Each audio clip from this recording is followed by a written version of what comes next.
record. Well, welcome, Jeff. Thanks for following the invitation to do a cross-coaching session today with me. I'm happy to be here to do this. The room is yours. What would you like to create and explore today? I want to explore the playful part of what I want to do in life. And here's a good way to segue into this. When I was a kid, I learned about the story of Walter Mitty. Now, what's funny is I didn't really learn the real story of Walter Mitty. I created a version of it in my head. I must have heard a little bit about the story, and then I tweaked it into what I thought it was. And it took many years before I went back and actually understood what the real story of Walter Mitty was.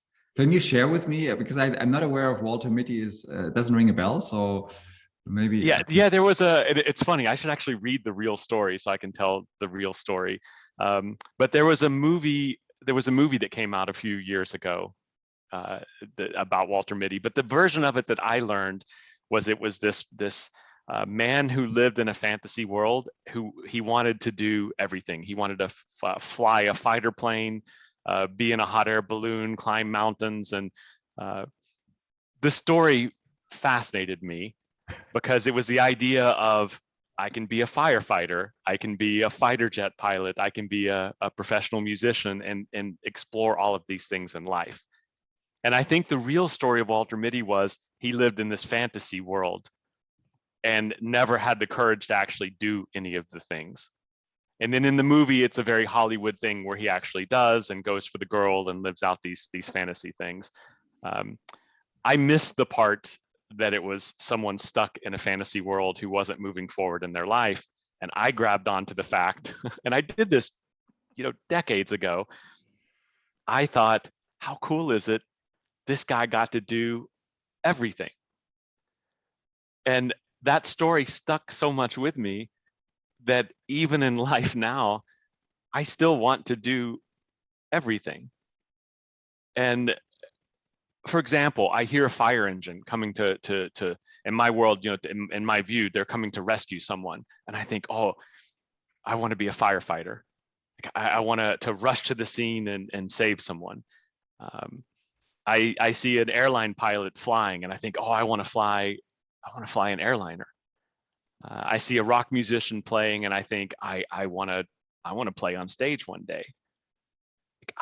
There's so many things that still in life, and I'm about to turn 50, like I still want to do these things and I still get genuinely excited about it, and not for the fame of it, but for just the joy of tasting these things that are out there, these experiences I think are out in life that just excite me.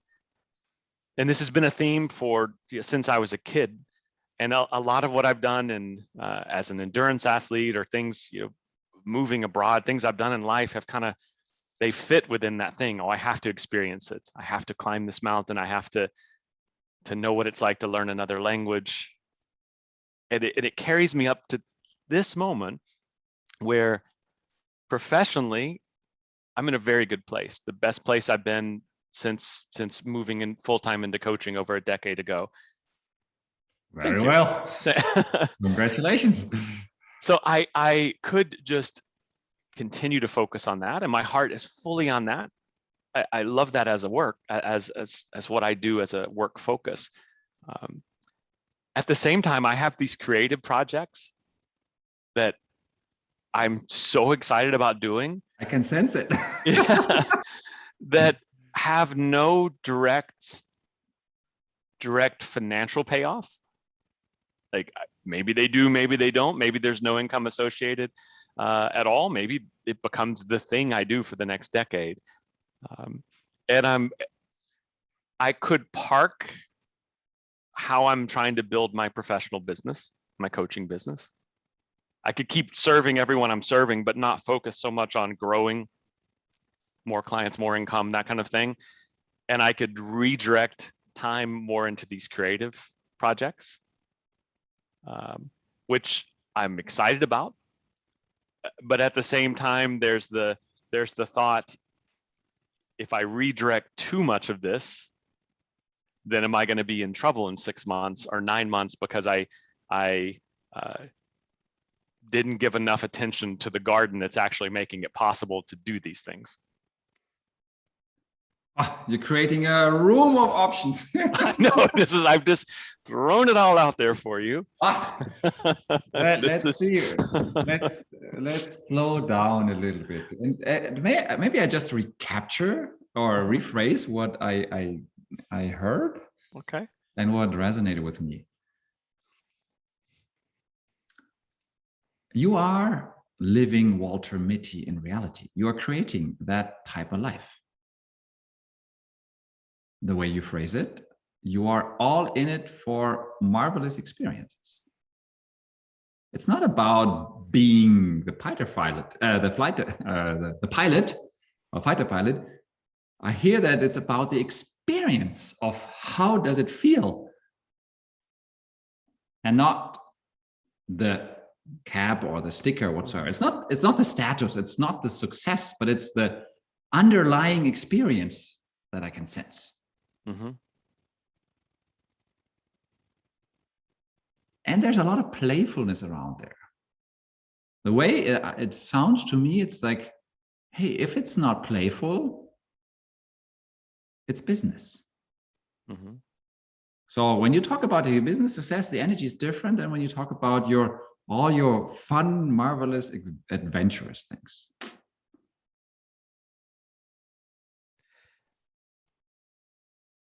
And let me ask you, if you rewatch this video afterward, you're speaking a lot about I want to be.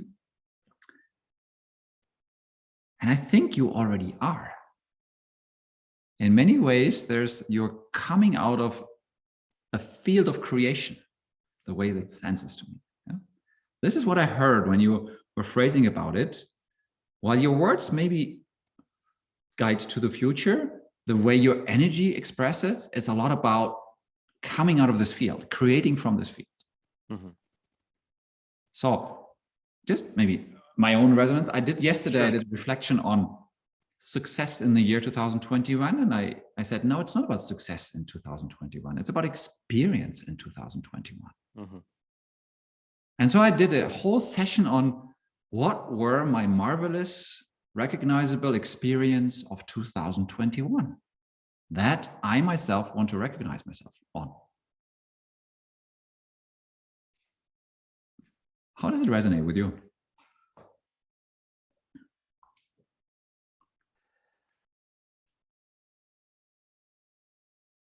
I would agree that I'm experiencing the creative flow and the creative energy that I want to have. Makes me very happy. It's when I talk about my coaching business, it's funny. I place it in a bit of a protective dome because it's my relationship one-on-one with my clients. And when I'm there, I'm full of love and full of energy and full of attention. But I don't bring what my relationship is with my clients. I don't talk about it so publicly because I protect it in the space for the client.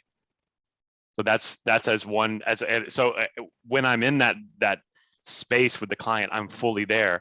I don't like to take that out and sell it and talk about it in other spaces because it's for the client. So there's much energy and much passion there.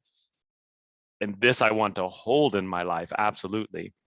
The creative projects that I'm already experiencing, it's more of a question of how do I go deeper in any of these directions, in any of these projects? And my answer is yes, I have to. I want to go deeper.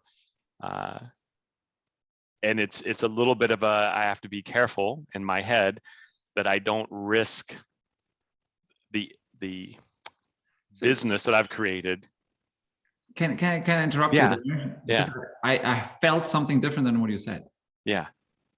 What were you saying on safety with your clients? No, I said a protective space. I have. Yeah. How do you create that protective space? From which body sensation do you create this? Process from my heart. Yeah. Yeah. And this is the energy. And the wording sometimes is still head energy, but your energy, your at least the way I sense it, it's about you're creating an energy field protection that allows an experience that is so intense for your clients because you are able to hold that energy. And maybe you have even walked this energy before. And drawing on Rich Litwin is, who are you really serving with your client?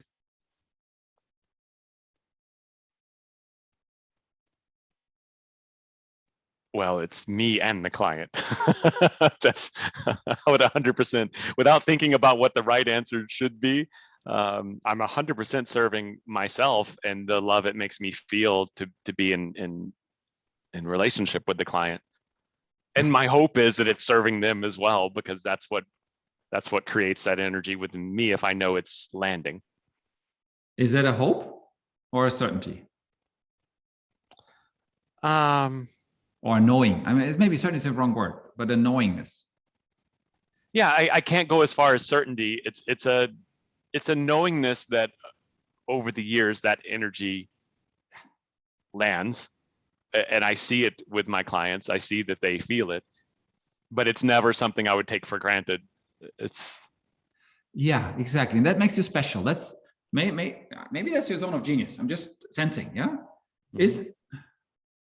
How does it land? Is your zone of genius that you can sense that excitement, or draw it out? What is the zone of genius in that particular space there with your client?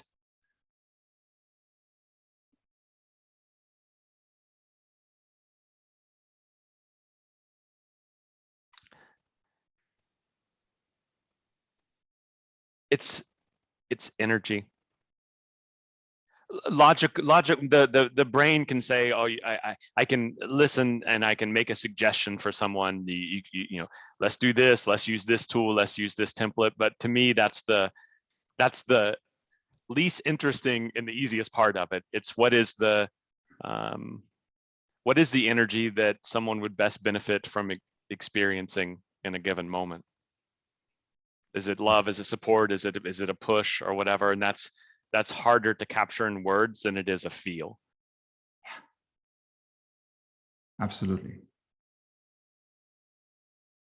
I can sense it. Yeah. Where can you sense that strongest in your body? Oh, for me, it's heart. Heart. It's a love and a connection with someone to, and it's funny because it can often be a surprising thing. And when I started full-time coaching in 2010, I was very much focused on the templates and the right things to say in this, but the years later, when I would get feedback from clients, it had nothing to do with any of those tools or templates, or it had to do with how you showed up for someone and how you listened, how I showed up, how I listened to them at that time, how I created a feeling of support, how I created energy for them or transferred that energy. And that surprised me in those early years, because I thought, no, we did this program and we did this. And like, you really noticed that, you felt that with the energy. And over time, I've thought, okay, this has shown up enough that it's something that is there that people feel, which gives me both comfort and confidence that I'm in the right profession. You're probably in the most sacred profession there is on this regards. And I'm moved right now. So let me explore what's moving me. Yes, I think there is a sacredness into what the way you're doing your profession.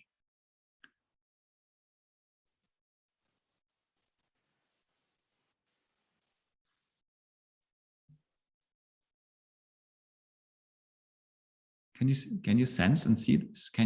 So if you look in your mirror, can you see that sacredness around the profession that you're serving? Yeah, I do. but it's what I love to help people with is the story behind the story. Yeah. And that's a very vulnerable place. And that's what makes the work very sacred. Yeah. And Chris the other day shared with me, Chris Joseph shared with me, he said there's a lot about heart-centric.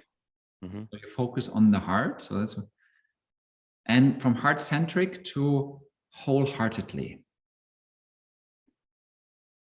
One is basically a little dot in the heart. Yeah. So here if you want to draw it, it's from heart-centered to wholeheartedly. Yeah. It's that transformation. Mm-hmm. Mm-hmm. Yes, you need to start somewhere, get somewhere into the heart. And when that point is sensible, from there, expand the energy. Right. May I share something, maybe also from a logical level, and maybe that could be beneficial for whoever. I play with the zone of genius concept quite a bit from Gay Hendrick, The Big Leap. And I have a sketch that I use for that one. Yeah, you're almost probably familiar with the different zone of competences. You start with zero competence, then go up the learning curve, and then you get into the zone of excellence. And at some point, it requires the courage, the full-hearted approach to jump and create from your zone of genius. Mm-hmm. And the way Gay Hendricks says that there's many people that stay in the zone of excellence because it's comfortable. It's outward success, it's conventional success, and everybody from outside gives you a thumbs up. There's a lot of recognition, good money, and so on. But the real calling, the soul calling, is playing out of the zone of excellence, zone of genius. Mm-hmm. And he calls it, there's a gap between, you could call it a fence or a gap or however you want to draw it. I just put the arrow there, and he calls it, there's 3 P's in there. There's the fear that holds us back from playing there. So it requires courageous people to do that. And there is the preventive part, prevention from something, prevention from too much money, prevention from whatsoever, or a protective part.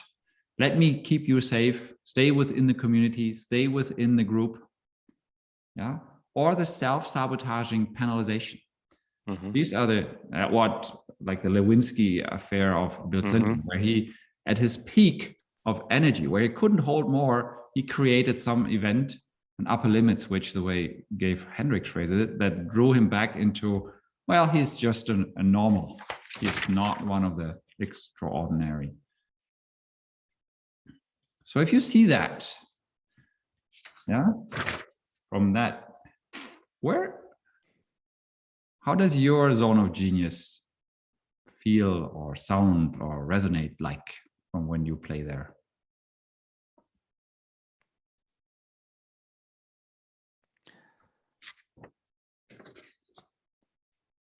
What that brings out in me is that where I've been the most excited with the creative projects have been bridging my zone of genius and coaching into 2, especially of the creative projects that I want to focus on. And so one is I wrote a story a year ago. Well, I reimagined a German fairy tale. And it was from the Brothers Grimm. It was the town musicians of Bremen. So I read the story, and I thought it was, it's just funny to say this about a fairy tale, I thought it was a bit too dark. They're all dark, these fairy tales. Exactly. And therein lies opportunity. And I thought, so I was doing this as a gift to make an audio recording for a friend's child, of me reading the story, and I decided the original story could be improved, so I reimagined it. I gave it new characters, a new setting, and I had so much fun with this. This was done as just a gift for someone, but I ended up rewriting it And then I had an idea how it could be expanded and how you could have this band of animal musicians traveling around the world. And they could be adding musicians and visiting different places and learning about different cultures. But at the same time, they would be working on different things on themselves. So they would all come to it with different personalities, different things they could be working on. This is where suddenly the coaching crept into it, because I thought, what kinds of lessons could you teach children and adults too, who enjoy these stories? Inner children. Yeah, exactly. So I just started sketching out what it would look like to have a series. And then I thought, this is something you could see on a streaming service. Like, I could absolutely imagine this story being animated and becoming a children's story. Like that, but you know, that's a television show with it. And I thought, why not? It would be fun, and it's just being inspired by this original story. And I got the most excited about it when I thought, you know, we have the giraffe that's the piano player, but the giraffe is worried because he's too tall or whatever. There's things you could work on in life by bringing these stories in and telling the story in a way that's very entertaining, that could reach a wide range of ages. To me, it brings my love of music, my love of entertaining, and it brings the coaching element all together. This was never on the path that I knew about. I never thought I'm going to try to write an animated series. I don't know how to do it. You got to get really excited about that project. Do you need to know how to do it, or who do you need to know? Is it about how, about whom? Yeah, well, the interesting thing about the whom is I actually met a head of an animation company and I pitched the idea, and it hit the roadblock only when it became a business thing, because this person was interested in the project and explained to me how it could work if I actually do have something here that's good. But I have to make sure there's no legal copyright issues. And that means I need to hire an attorney and do these kind of things that are outside my zone of experience. It means an investment. And then that took a little bit of the fun of the project away. So I kind of parked it until I'm arriving at the end of the year now, where I'm thinking, this is the time to start to look at something like this and learning how to deal with the copyright things and whatever that means, and get back into the creative flow of the project to actually write this story. Yeah. So you draw out, there's music, there's coaching, there's energy experience, and there's creation. These are for me like circles. If these circles are present in your zone, yeah, very likely you're close to, or in your zone of genius.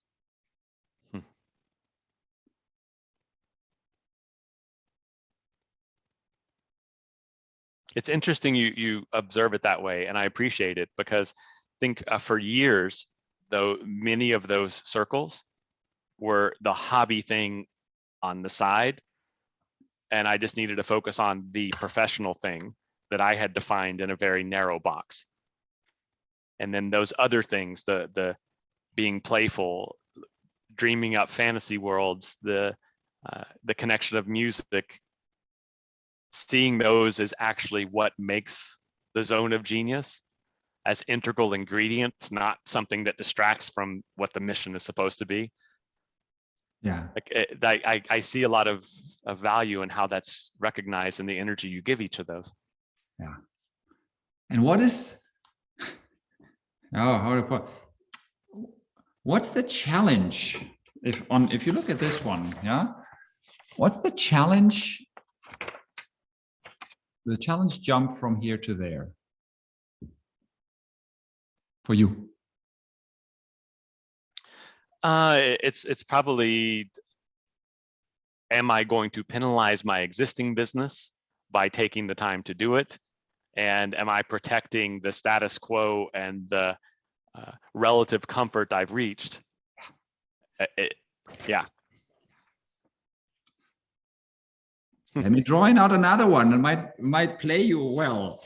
And I do love to play with the archetypes. I have them. Actually, I share them with you in a way that they're even more fun.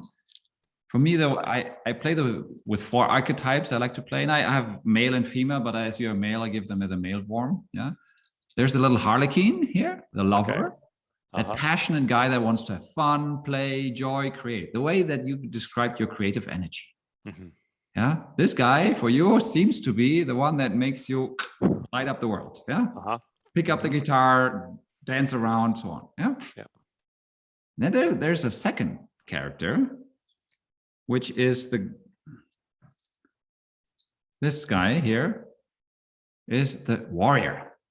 These are all puppet figures from German Kasperletheater. Yeah? So nice. This guy here is the warrior that is needed to create something in physical form. Get the idea into shape. Destroy the old, create the new, shape it, make it. So there's a lot of making energy in there. But it can be bloody and it can be hard work and sweaty. And with your background as an endurance analyst, for you, this is probably something, hey, haven't seen a mountain yet that isn't too difficult to climb to, correct? Or run on. The fourth energy that I love to draw in is the ruler, is the king. Yeah, the king comes from the decision-making point, the person that says yes and no to something, that expands on options and then says all the time knows that only one path remains, which then the knight can execute. But this guy is really getting formless ideas into plans, making sure there's cash in the treasure chest. It's a rather lonely role. While the warriors that can pack up, this guy is rather lonely. And I would almost assume and guess that most of your clients have a lot of this one. And the fourth is this guy, the magician, the Merlin, the wisdom. This guy here is, for me, impersonates the long-term view, the wisdom.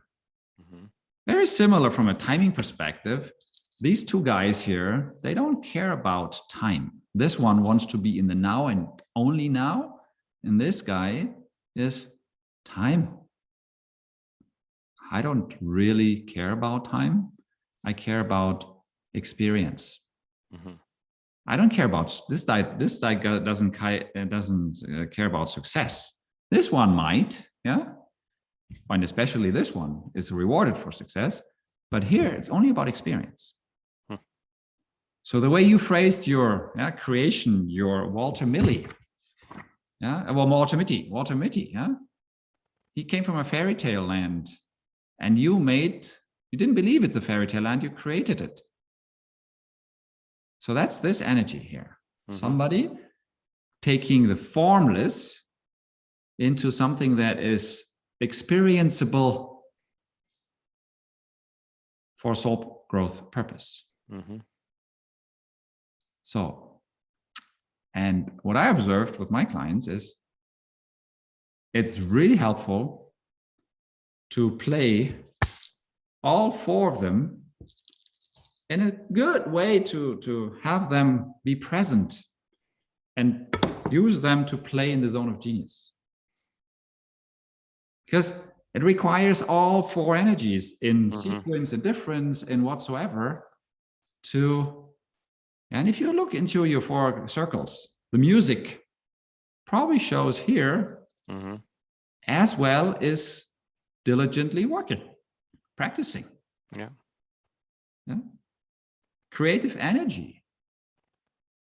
It's probably here. Rewriting, maybe here. Also sitting down and writing here. Business is probably this guy. So how can you create something where all 4 of them feel that they're fully playing and making this new story the rewriting of your story. Fun, light, happy, easy. What an insightful question. I love this because I love these characters. I've never actually seen this or thought about this. And what I tend to do is bring 2 or 3 of them into an undertaking. And then we're just having a great time. And then whatever that undertaking is. But bringing them all together at once, that often doesn't happen. And that's if I'm fully in a creative space, I'm fully in it, but without the king, without the decision maker, without the business. And that's all I've ever done in that space. And then if I'm in a business setting, then I've brought the king, maybe the musician there, and I'm fully in that space, and we're working together, we're having a great time getting things done there together. But maybe it's at the expense of bringing the night in or something like that. I can actually, this is tangible to me because that's how I play in different spaces. And that's actually that's the part I have that's actually stopped some of these projects. And I'm thinking, okay, do I keep going with it? And if so, what does it look like to keep going with it? And you've helped answer that question, what it would look like to keep going with it. So what is your rider to it? As Rich always says, your rider to the goal. What do you draw in? Can you ask that another way? What do you mean? Yeah. What's the insight? You said, hey, or I hear something like, hey, I know to play them all, yeah, but I don't let them play together because the Grimm's Märchen here with there is the donkey and the wolf, the dog, and they're all playing together. They're making music together. It's not beautiful, but it's very purposeful.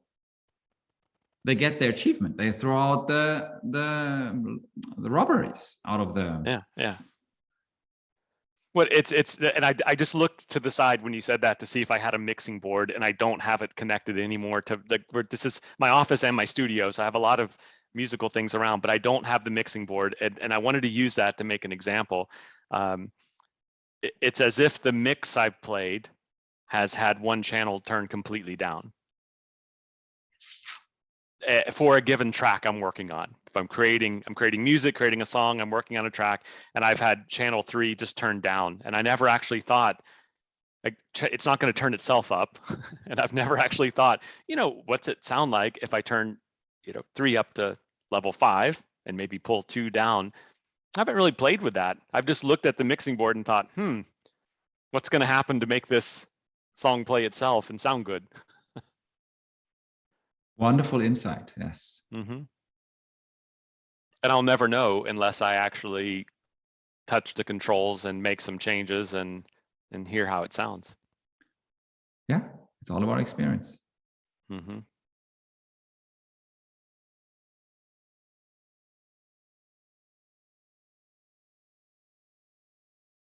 So what's your golden nugget that you found, your insight? Well, I'm good at being action oriented. I know. Which is one reason, it's one reason if I'm in a project, I'm fully in it, and we're going to go and it's going to happen in one way or the other, or it's going to fail spectacularly, but something's going to shift if I'm going to put attention to it.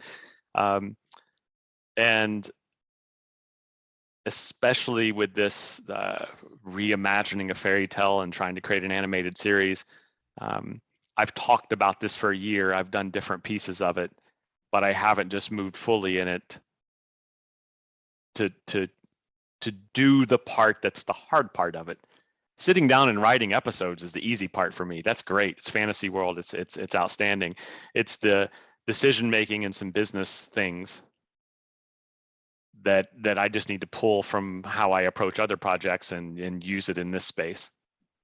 And it gives me some insights as well as to, in those other business projects, what could I pull out of this creative space? Is there even more with the creative energy, with the music, that I can pull into those other areas? Yeah. Mm-hmm. So what if you combine them together? What if you play this wholeheartedly game? That's exciting. It's simple yet powerful, and the tools are there. This is the nice thing, where I feel fortunate that the tools and experience are there. It's just shifting the energy and the approach from one place into another. Yeah. May I draw on this one, because I can almost hear goosebumps. Who else on earth has these experiences combined in that uniqueness?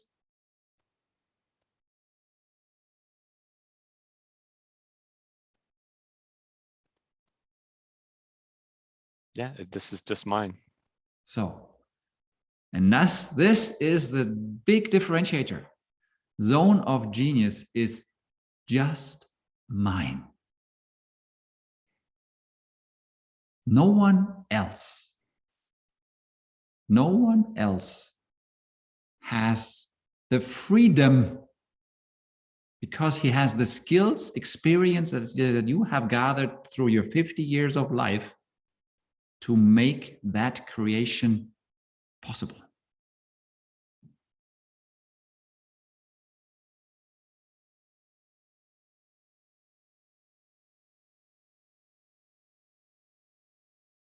I feel that. And if not now, when? This is the, in a conversation like this, I imagine if we catch up in 20 years,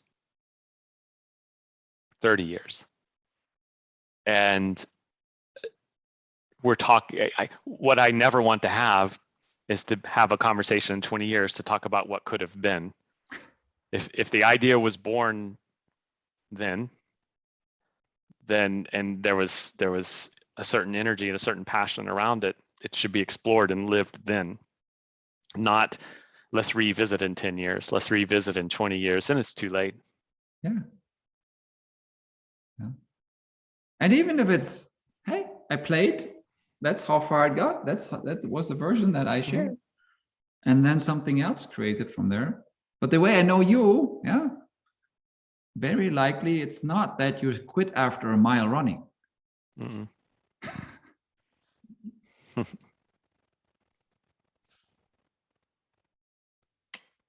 Wonderful. Thank you.